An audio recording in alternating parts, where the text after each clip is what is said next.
तर बघा, सुरू करू या ठिकाणी आपला उर्वरित चेन रूलचा भाग, म्हणजे समोरचा चेन रूल. बघा, एक 20 उदाहरणापैकी अंदाजन आपली 11 उदाहरणं या प्रश्नातले झाले आणि प्रश्न क्रमांक 12 हा आपला सुरू आहे, इन प्रोग्रेस आहे. एक बऱ्यापैकी कल्पना आपल्याला चेन रूलबद्दल या भागाबद्दल मिळाली, एक मला तरी असं वाटतं. आणि आता आपण हे उदाहरणं स्वतः सॉल्व करायचा सुद्धा प्रयत्न करू शकतो. बघा, समोरचं 12 नंबरचं उदाहरण. तर ह्या उदाहरणाला सुरुवात करायच्या अगोदर जे लॉगॅरिथम संबंधित काही छोटे मोठे नियम आहे ते तुम्ही समजून घ्या. बघा, ज्यावेळेस आपल्यासमोर हा लॉग वापरला जातो, आता कसं आहे, या रूलबद्दल आपल्याला या ठिकाणी एक 3 नंबरची एक्सरसाइज आहे, लॉगरिथमिक डिफरन्शिएशन. त्या एक्सरसाइजमध्ये पूर्णचे पूर्ण हा लॉगरिथमिक रिलेटेड एक भाग आपण बघणार आहे.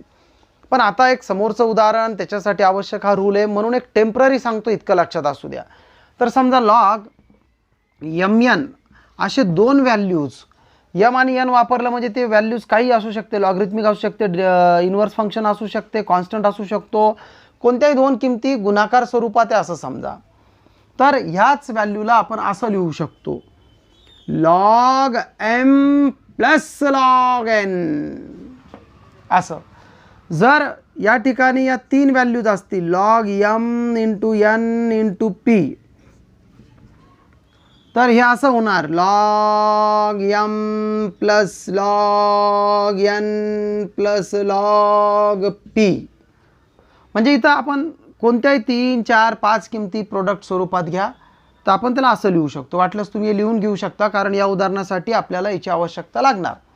तर मग आपलं जे उदाहरण आहे त्याच्यातसुद्धा समोर लॉग आला, मग टॅन क्यूब एक्स जो आहे ना, हा ह्या यमच्या भूमिकेत इथं असणार आहे, किंवा त्याला तुम्ही त्या यमच्या भूमिकेत बघा.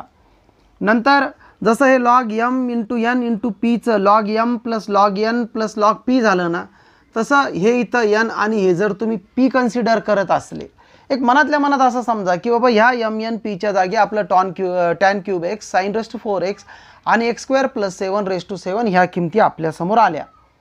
मग जसं हे log m plus log n झालं ना, तसं इथं काय होणार, तर हे होणार log tan cube x plus log sine raise to 4x plus log x square plus 7 raise to 7.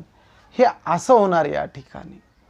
म्हणजे बऱ्याच वेळेस काय असतं, हा चेन ज्या भागावर आधारित आहे, समजा तो भाग जर आपला क्लिअर नसला तर अशा सिम्प्लिफिकेशनला आपण अडचणीत येऊ शकतो.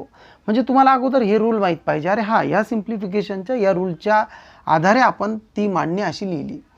मग आता अजून एक लॉगरिथममध्ये रूल आहे जो आपण 9th स्टँडर्डला शिकलो, दोन्ही बोर्डला होतं, CBSE आणि महाराष्ट्र बोर्डला, की जर लॉग यमच्या डोक्यावर एखादा पॉवर येत असला, एक्स यम काही असू शकतं, इकडं खालीसुद्धा असं एक्ससुद्धा असू शकतं, तर हा जो कॉन्स्टंट आहे आपण समोर लिहू शकतो a लॉग x असं लिहू शकतो. मग यासुद्धा रूलचा वापर या ठिकाणी होणार. कसा होणार सांगतो मी. y इज इक्वल टू, हा 3 समोर येणार, 3 लॉग टॅन एक्स प्लस हा 4 समोर येणार, हे झालं 4 लॉग साइन एक्स, आणि हा 7 समोर येणार, 7 लॉग एक्स स्क्वेअर प्लस 7 असं होणार आहे. म्हणजे कुठंतरी हे रूल आपल्याला जर व्यवस्थित समजले किंवा समजलेले असले तर ह्या अरेंजमेंटमध्ये आपल्याला अडचणीत यायचा काही प्रॉब्लेमच नाही आहे. आता एक सरळ सरळ सांगू का, हे 3 लहान लहान प्रॉब्लेम आहे असं समजा. आता फॉर एक्झाम्पल, ही व्हॅल्यू म्हणजे एक छोटा प्रॉब्लेम कन्सिडर करा, ही व्हॅल्यू म्हणजे एक छोटा, आणि ही व्हॅल्यू म्हणजे एक छोटा प्रॉब्लेम कन्सिडर करा. आणि हे लहान 3 छोटे छोटे प्रॉब्लेम आपल्याला आता डिफरन्शिएट करणं आहे किंवा त्याचा डेरिव्हेटिव्ह काढायचा आहे असं समजून हे उदाहरण करा. याच्यामुळं आपल्याला 2 बेनिफिट होणार. एक तर उदाहरणाचा आकार लहान होतो. दुसरी गोष्ट, फक्त इतक्याच व्हॅल्यूचा जर डेरिव्हेटिव्ह काढणं असला तर आपला एक आत्मविश्वास आपल्याला सांगतो, यार इतना छोटा डेरिव्हेटिव्ह तो मुझे आता. आणि एकदाच सगळंच्या सगळं उदाहरण बघितलं मग आपल्याला वाटतं, अरे बाप, हे केवढं मोठं उदाहरण आहे. तर हे जे असतं ना त्याची साईज बघून उदाहरण सोपं आहे का अवघड ही कल्पना करणं हे अगोदर बंद करा. डिफरन्शिएशनमध्ये असा जर विचार केला तर तुम्हाला 100% त्याचे नुकसान साईड इफेक्ट होणार. तर बघा आता differentiate with respectively to x, हे झालं d by D x 3 d by D x of log tan x. तुम्ही डायरेक्ट 1/tan घेऊ शकत होते, पण कसं आहे लहान उदाहरण आहे आणि परीक्षेला 3 मार्कासाठी विचारलं जाऊ शकतं, म्हणून स्टेप ड्रॉप न करता मी स्टेप बाय स्टेप समजून सांगायचा एक छोटा प्रयत्न करायलो. Plus 4 D by D X constant जो असतो ना हा डी बाय डी एक्सच्या समोर लिहिला तरी चालतो. तसं तुम्ही इकडे लिहिला असता d by D x 4 log sine x तर काही चुकलं नसतं, मार्क वगैरे कटले नसते. पण या 4मध्ये डिफरन्स नसतो, डेरिव्हेटिव्ह आपल्याला आपण बघू शकत नाही किंवा डेरिव्हेटिव्ह नसतो. हा plus 7 derivative of log x square plus 7 x square plus 7. आता बघा हा आला 3, मग लॉग एक्सचा डेरिव्हेटिव्ह काय होतो 1/x. लॉग एक्सचा डेरिव्हेटिव्ह 1/x. एक्सच्या भूमिकेत कोण आला इकडं टॅन एक्स. अजून कुणाचा डेरिव्हेटिव्ह काढणं बाकी आहे टॅनचा, तर हा टॅन एक्स प्लस हा 4 ॲज इट इज. पुन्हा लॉग साईनचा डेरिव्हेटिव्ह 1/sin x. साईनचा डेरिव्हेटिव्ह घेतला का नाही, साईन तसाच बाकी अजून, तर मग डेरिव्हेटिव्ह ऑफ साईन एक्स. हा काय डेरिव्हेटिव्ह ऑफ साईन एक्स. पुन्हा तेच हा 7 या लॉगचा डेरिव्हेटिव्ह 1/x म्हणजे एक्स स्क्वेअर प्लस 7 आणि derivative of x square plus 7. एक अंदाजन जर 3 मार्कासाठी हा प्रश्न परीक्षेला विचारत असले तर 2 मार्क तुम्हाला या ठिकाणी मिळतील. असं प्रत्येक वेळेस असा विचार करू नका, पण एक सांगतो या 3/tan आपण असं लिहू 3 cot x. टॅनचा derivative sec square X plus हा 4 sin x आणि साईनचा डेरिव्हेटिव्ह आला cos x प्लस हा 7/x स्क्वेअर प्लस 7 आणि या एक्स स्क्वेअरचा डेरिव्हेटिव्ह टॉईस एक्स. 7चा डेरिव्हेटिव्ह आला 0. बघा जसं मी तुम्हाला याच्या अगोदर सुद्धा बोललो की हे जे तुमचं नवीन पुस्तक आहे याचे जे पाठीमागचे आन्सर आहे हे खूप मॉडिफाय आन्सर आहे. म्हणजे CET आणि JEE या एक्झामला अनुसरून आपल्याला या ठिकाणी पुस्तकातच त्यांनी ते ऑप्शन वापरले. म्हणजे मी असं का बोललो की CET JEEला अनुसरून. बघा जुन्या कालचे जर आपण पुस्तकं बघितले एक 12-13 वर्ष अगोदरचे, तुम्ही नका बघू पण एक सांगतो तुम्हाला, तर त्याच्यात हे असेच आन्सर असत होते cot x into sec square किंवा कॉस बाय साईनला जास्तीत जास्त कॉट करून. पण आताचे जर पुस्तकं बघितले तर आता फायनलाइज जे होतं शेवटपर्यंत जे सिम्प्लिफिकेशन दिलं जातं ते आन्सर आपल्याला बॅकसाईडला वापरलं. याचा जर बघितला तर एका प्रकारे तुम्हाला फायदाच आहे. फायदा असा आहे की जुन्या विद्यार्थ्याला याच्यानंतरचं सिम्प्लिफिकेशन हे स्पेशली CETसाठी वेगळं शिकणं लागत होतं. पण आता तो भाग आपल्या पुस्तकात स्टेट बोर्डलाच वापरल्यामुळं तुम्हाला शेवटपर्यंतचं सिम्प्लिफिकेशन इथंच समजतं. फक्त मी जे काही पॉईंट सांगतो ना ते समजून घ्या. बघा ज्यावेळेस आपलं एखादं उदाहरण सॉल्व करून होतं, जसं हे उदाहरण आता इथं सॉल्व करून झालं, जो related part with the differentiation होता इट इज क्लोज, तो या ठिकाणी संपला. म्हणजे आपण लॉगचा डेरिव्हेटिव्ह काढला 1/x म्हणजे 1/tan, टॅनचा डेरिव्हेटिव्ह काढला सेकचा स्क्वेअर, या ठिकाणी हा पार्ट झाला. आता रिमेनिंग काय बाकी आहे सिम्प्लिफिकेशन. सरळ रूप द्या. तर ते कसं असतं बघा, मॅक्झिमम शब्द मी जे सांगतो व्यवस्थित समजून किंवा त्याचा अर्थ घ्यायचा प्रयत्न करा. सिम्प्लिफिकेशन जे असतं ना हे related with maximum related with basic असतो. बेसिकचा अर्थ म्हणजे इथं मला तुम्हाला काय म्हणणं आहे माहिती आहे का, की एक तर काही फॉर्म्युला त्याच्यात वापरला जातो किंवा 9वी-10वीच्या भागावर हा भाग आधारित असतो. म्हणजे हे तुम्ही समजून घ्या. तर आता याला समोरचं सिम्प्लिफिकेशन द्यायचं आहे तर बघा मॅक्झिमम याच्यात तुम्हाला 10वीचा आणि 1-2 फॉर्म्युल्याचा वापर होणार. आता 10वीचा वापर कसा, तर हे 3 cot आहे ना, तर कॉटच्या जागी आपण काय लिहिलं cos x upon sin x. तुम्ही म्हणसाल हो सर हा फॉर्म्युला 10वीचा आहे, करेक्ट. सेक स्क्वेअरच्या जागी 1/cos स्क्वेअर एक्स. ठीक आहे. हा 4 cos अपॉन साईन काय होतो cot x आणि हे झालं 7 × 2 = 14, 7 × 2 = 14 अपॉन म्हणजे भागिले एक्स स्क्वेअर प्लस 7. आता एक कॉमन सेन्स आहे बघा, हा कॉस या ठिकाणी कॅन्सल होतो, पण इथं कॉसचा स्क्वेअर होता म्हणून एक कॉस उरला. आता जनरली आपल्याकडे फॉर्म्युला असा आहे 2 sine x into cos x is equal to sine twice x. एक मनातल्या मनात 2, 3, 4 वेळेस हा फॉर्म्युला वाचून घ्या. 2 sine x into cos x is equal to sine twice x. 2 sine x into cos x is equal to sine twice x. 2 sine x into cos x is equal to sine twice x. ठीक आहे. मी इतक्या वेळेस हा formula का बोललो माहीत आहे?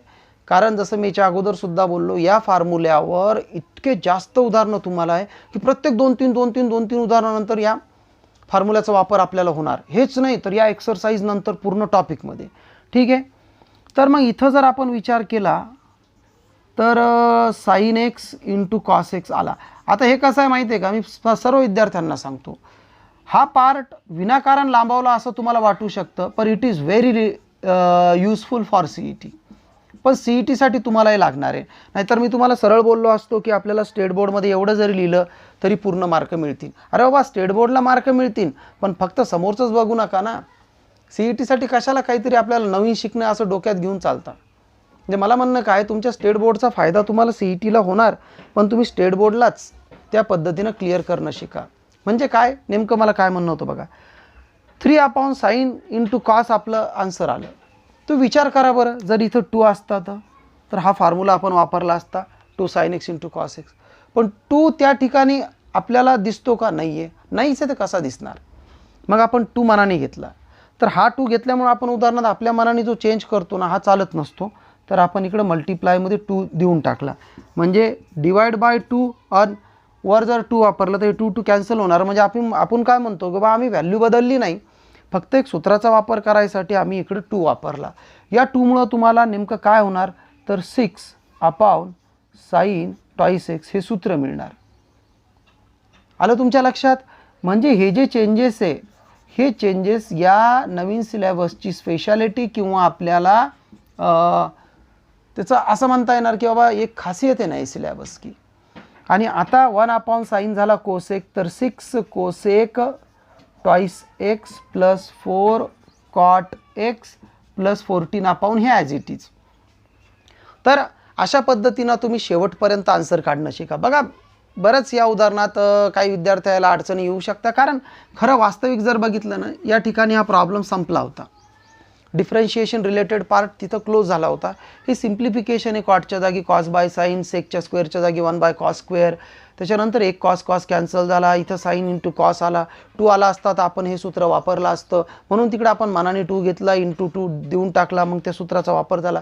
तर ह्या गोष्टी तुम्ही समजून घ्या. जसं मी तुम्हाला काय बोललो की जे उदाहरण संपल्यानंतर जे सिम्प्लिफिकेशन असतं, it is related with basic, ते काहीतरी 8वी-9वीच्या वर्गावर अवलंबून असतं, किंवा काहीतरी एक सूत्र वगैरे असा भाग त्या ठिकाणी वापरला जातो. आणि हे डोक्यात ठेवूनच ते सिम्प्लिफिकेशन करणं शिका, एवढं मी तुम्हाला सांगू शकतो.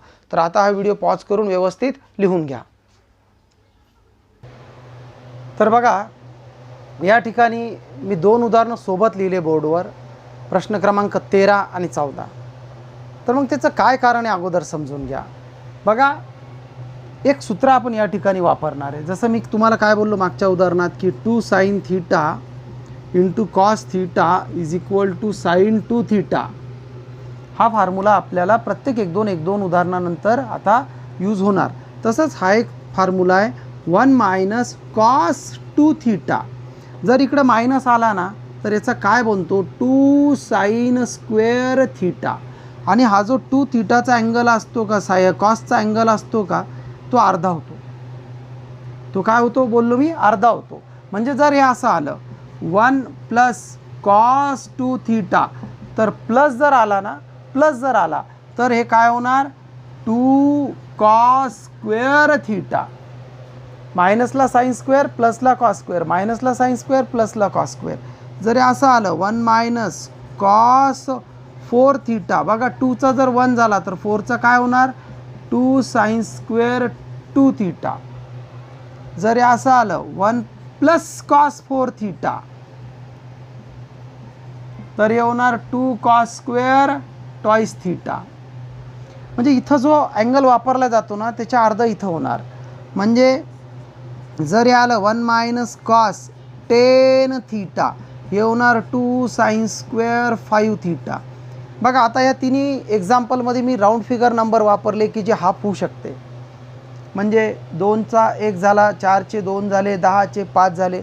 पण समजा मी जर असं वापरलं असतं 1 मायनस कॉस थीटा, एक आहे इकडं, तर एकचा काय होणार, हाफ होणार, तर हे काय झालं 2 साइन स्क्वेअर थीटा बाय 2.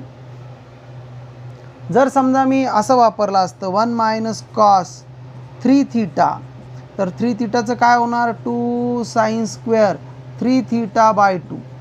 थोडक्यात तुम्हाला एक सांगू का, या दोन्ही उदाहरणात हे जे सूत्र आहे ना, हे तुम्हाला खरंच व्यवस्थित वापरलं जातं का हे बघितलं, बाकी काहीच नाही. मग बऱ्याच वेळेस हा भाग अवघड कसा वाटतो ते सांगू का तुम्हाला. बऱ्याच विद्यार्थ्याला एक ज्यावेळेस आपण प्रवेश करतो 12वीत, त्यावेळेस हे सूत्र व्यवस्थित पाठच नसतं. मग विद्यार्थी काय करतो, डायरेक्ट हे उदाहरण समजून घेण्याच्या भानगडीत पडतो. मग ते असा विचार कधीच करत नाही की बाबा हे जे उदाहरण, ज्या सूत्रावर आधारित जे उदाहरण आहे, तो फॉर्म्युलाच आपल्याला व्यवस्थित क्लिअर नाही आहे, तर हे उदाहरण मला समजणार कसं आहे. कारण त्या ठिकाणी जे चेंजेस होणार आहे ते तुमच्या डोक्यात घुसतच नाही, क्योंकि आपने कुछ पल्ले पडताही नाही, कारण तो फॉर्म्युला आपल्याला क्लिअर नसतो. आणि मग कुठंतरी इथूनच आपल्याला हा भाग अवघड वाटायला लागतो. मग विद्यार्थ्याच्या मनात एक भावना तयार होत असते, अरे अचानकच काहीतरी इकडे बदल होतो आणि जे आपल्याला समजून घेणं अवघड आहे. अचानक काहीच होत नसतं. तुम्ही हे सूत्र वगैरे व्यवस्थित पाठ करा. हे सगळे वाटल्यास पुन्हा तुम्ही लिहून घेतले व्हिडिओ पॉज करून तरी चालेल. आणि प्रत्येक वेळेस आपल्याला एक वेगळी किंमत असणार आहे, म्हणून मी एवढे एक्झाम्पल घेतले, हे लक्षात असू द्या. तर या ठिकाणी या सूत्राचा वापर आपल्याला होणार आहे आणि हे दोन्ही उदाहरणं आपल्याला या सूत्राचा वापर करून सोडवणं आहे. तर ठीक आहे, मी पुन्हा एकदा सांगतो, या उदाहरणाच्या अगोदर हे सूत्र व्यवस्थित वाचून घ्या. मग ह्या ठिकाणी काय झालं आहे, y is equal to log. आता तुम्हीच विचार करा बरं का काय होणार आहे म्हणून.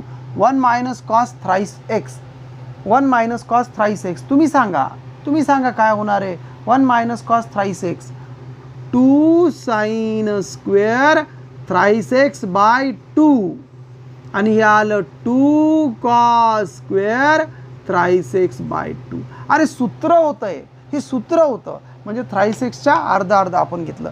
जर तुम्ही समोरचं उदाहरण जर बघितलं, सेम डिफरन्स किंवा सेम डिफरन्स नाही म्हणू शकत, सेम स्टाईल पर स्मॉल डिफरन्स आहे. काय डिफरन्स आहे, अँगल वापरला 5x/2 आणि वर प्लस साईन आहे, म्हणजे आपण काय लिहिणार, y इज इक्वल टू हा लॉग.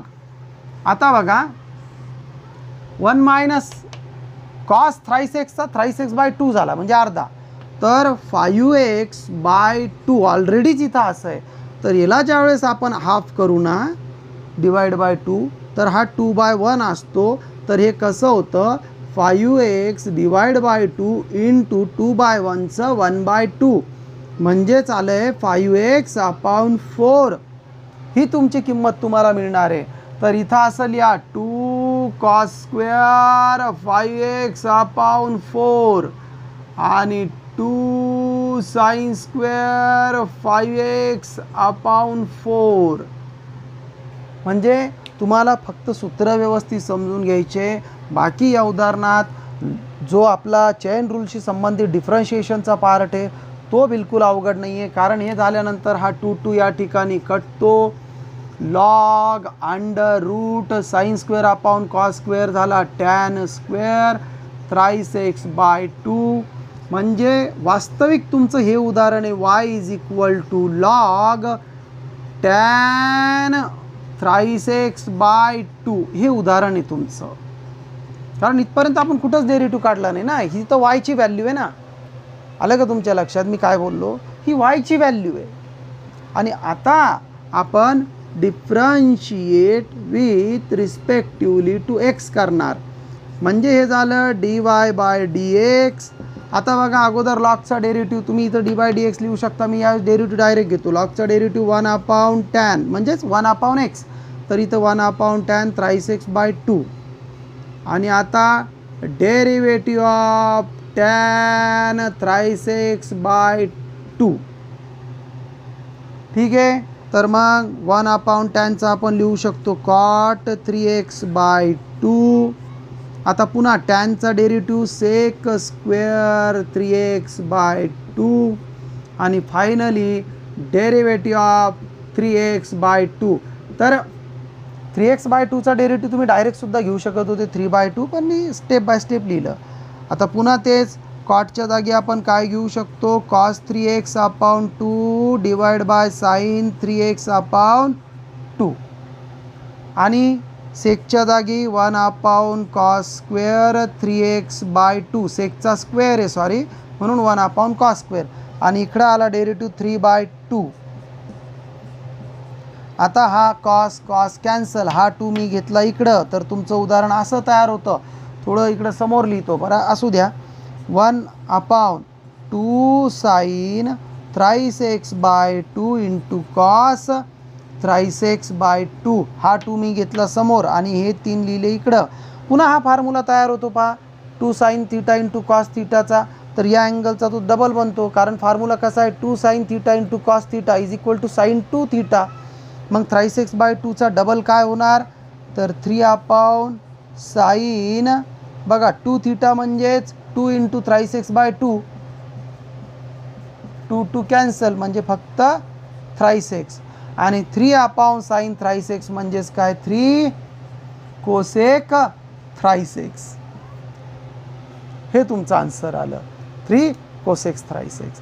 मग याच टाईपचं उदाहरण समोरचं आहे, म्हणून आपण काय केलं, दोन्ही उदाहरणं ॲट अ टाईम बोर्डवर लिहिले.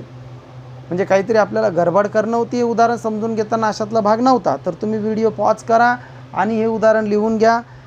बघा समोरचं उदाहरण झालं लिहून. तर पुढच्या उदाहरणात बघा सेम स्टाईल आहे, फरक खूप जास्त नाही आहे. हे झालं. थोडं या बाजूला लिहितो मी, y is equal to log, पुन्हा हा 2 कॅन्सल.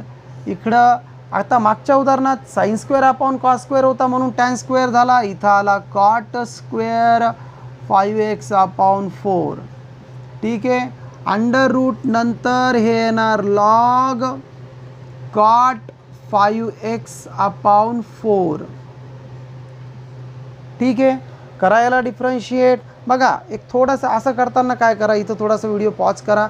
अगोदर तुम्ही पूर्ण उदाहरण डिफरन्शिएट करून व्यवस्थित लिहून घ्या आणि मग फक्त चेक करा. आणि शक्यतो मला एक असं वाटतं की तुमचं उदाहरण बरोबर आलं पाहिजे. आता थोड्या चुका जे आहे का ते कमी करा. तर लॉगचा डेरिव्हेटिव्ह काय आला ते लिहा, differentiate with respectively to x. तर लॉगचा डेरिव्हेटिव्ह असतो 1/x. मग एक्सच्या भूमिकेत कोण आहे या ठिकाणी, cot 5x/4 म्हणजे 1/cot 5x/4. आता डेरिव्हेटिव्ह ऑफ cot 5x/4. मग 1/cotचा आला tan 5x/4 आणि कॉटचा डेरिव्हेटिव्ह मायनस, तर हा मायनस आपण घेऊ इकडं, मायनस कोसेक² 5x/4. आणि आता 5x/4चा डायरेक्ट डेरिव्हेटिव्ह घेतो मी 5/4. बघा जसं मी याच्या अगोदर तुम्हाला पहिल्याच उदाहरणात एकदम व्यवस्थित एक्सप्लेन करून सांगितलं की स्टेट बोर्डला आपण एवढं उदाहरण लिहिलं तरी चालतं, पण CET जरी ऑप्शन नसलं तर हे ऑप्शनच नाही आहे आपल्यासमोर. मग समोर सिम्प्लिफिकेशन करता आलं पाहिजे. तर बघा काय बोललो मी, सिम्प्लिफिकेशन म्हणजे काहीतरी सूत्रावर आधारित किंवा मागच्या आपल्याला 9वी 10वीच्या भागावर आधारित असतं, ते एक डोक्यात घेऊन तुम्ही सिम्प्लिफिकेशन करा.